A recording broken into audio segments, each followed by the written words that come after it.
Habang isinasara ni Ramon ang elevator sa isang gusali sa Makati, biglang may delivery man na pilay, si Mang Tonyo, na humabol.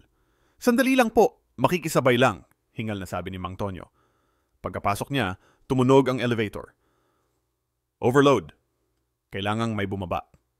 Napabuntong hininga si Mang Tonyo at nagsabing, sige na lang po, ako na lang ang lalabas. Pero pinigilan siya ni Ramon. Hindi, ako na lang po. Baka mas kailangan nyo. Lumabas si Ramon at piniling maghintay ng susunod na elevator.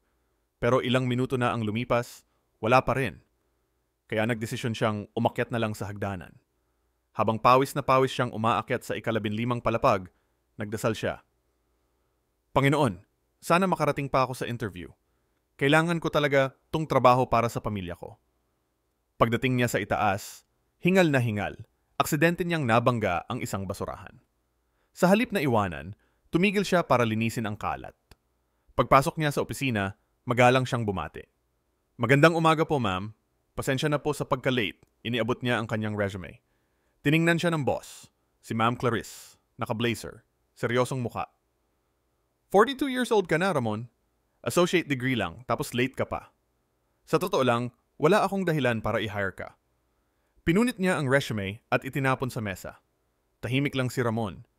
Pinulot niya ang piraso ng papel, ngumiti ng bahagya, at tumalikod para umalis. Pero biglang sabi ni Ma'am Clarice, "Sandali, Ramon." Tumigil siya at lumingon. Alam mo, nakita ko lahat. Mula sa elevator hanggang sa nilinis mong basura. May CCTV kami sa buong building. Wala ka mang master's degree, pero meron kang disiplina, malasakit, at mabuting asal.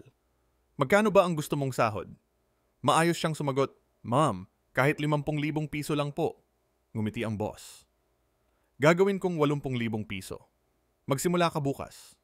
Tandaan mo, ang kabutihan mo ang tunay na kwalifikasyon. At doon niya napatunayan. Ang mabuting asal ay pintuang hindi kailanman mabubuksan ng diploma.